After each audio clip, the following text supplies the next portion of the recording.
Assalamualaikum warahmatullahi wabarakatuh. Hai guys, jadi bertemu lagi dengan saya Novita Sari dengan NIM A22121030. Nah, jadi pada video kali ini kita akan mengamati perilaku dari jangkrik yang memiliki nama latin Gryllus sp. Pada video kali ini ada dua perilaku yang kita amati teman-teman, yaitu yang pertama perilaku navigasi dan juga yang kedua adalah perilaku komunikasi dari hewan jangkrik atau Gryllus sp. Mari kita simak videonya.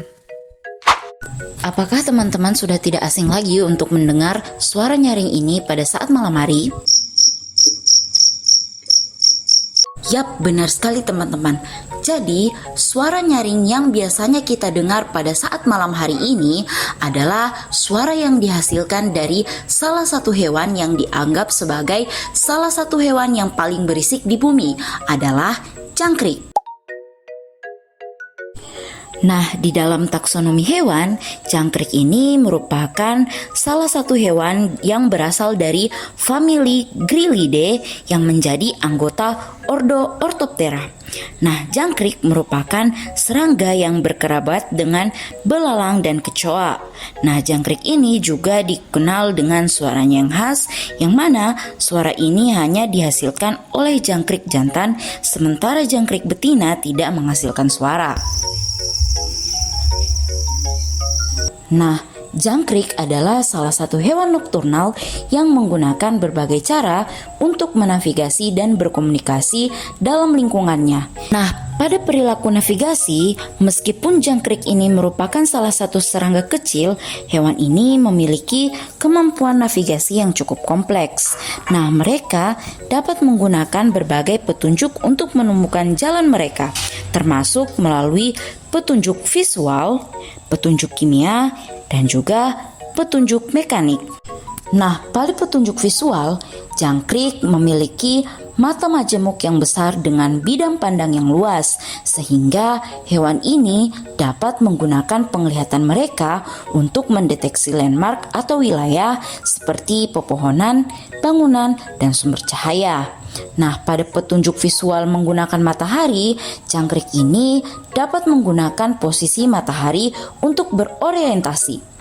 Nah, hewan ini memiliki jam biologis internal yang membantu mereka melacak waktu dan menyesuaikan navigasi mereka dengan pergerakan matahari loh teman-teman. Orientasi berdasarkan matahari ini akan membantu jangkrik di dalam menemukan jalan pulang ke sarang atau area familiar lainnya loh teman-teman. Nah, pada petunjuk kimia, jangkrik menggunakan feromon. Nah, di mana jangkrik betina akan mengeluarkan feromon untuk menarik jantan. Nah, sehingga jangkrik jantan ini dapat mendeteksi feromon ini dari jarak jauh dan menggunakannya untuk menemukan betina. Nah, kemudian petunjuk kimia yang digunakan oleh jangkrik di dalam menavigasi berikutnya adalah isyarat bau.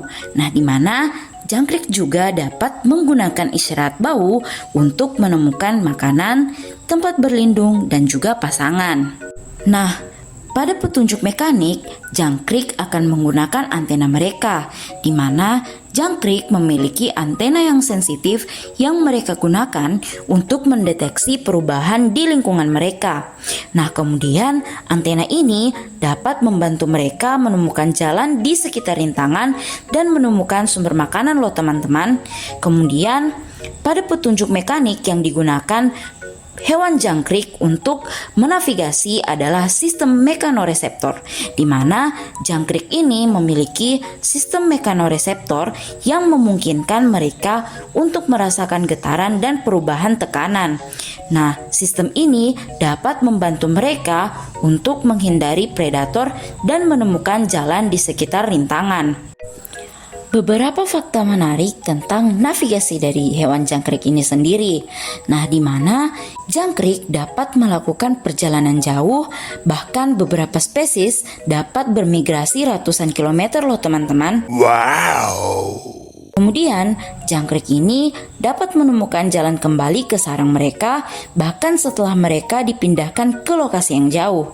Nah, kemudian fakta berikutnya adalah jangkrik dapat menggunakan navigasi mereka untuk menghindari predator dan menemukan sumber makanan. Nah, di dalam perilaku berkomunikasi, jangkrik sendiri akan berkomunikasi satu sama lain, terutama melalui suara. Nah, bunyi nyanyian jangkrik yang familiar di telinga kita ini sebenarnya merupakan bagian penting dari perilaku komunikasi mereka loh teman-teman. Nah, mari kita lihat lebih dalam mengenai perilaku berkomunikasi pada hewan jangkrik ini. Stridulasi. Nah, apakah teman-teman sering mendengar istilah ini?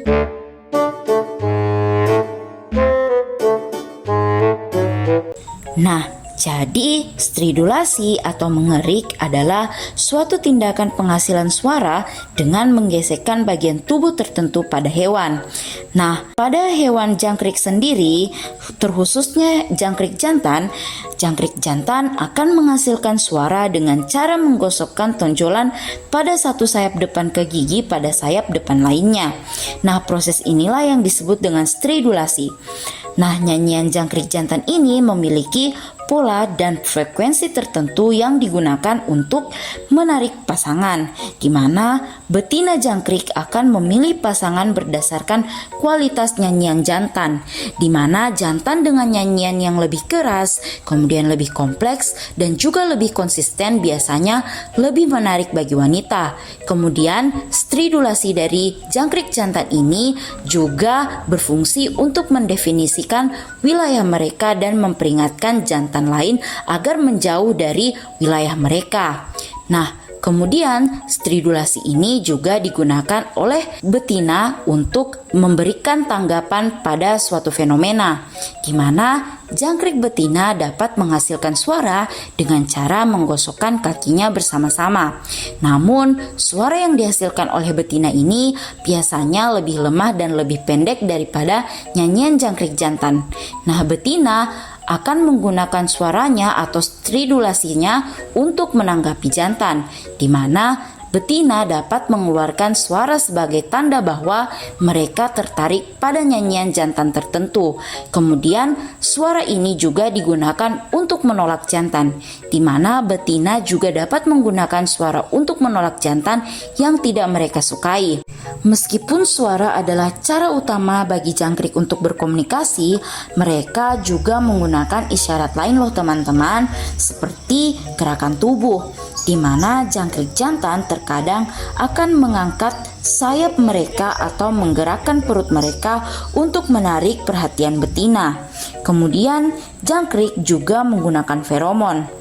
Sama seperti untuk menavigasi, feromon ini juga digunakan untuk berkomunikasi loh teman-teman, di mana jangkrik betina mungkin akan mengeluarkan feromon untuk menarik jangkrik jantan.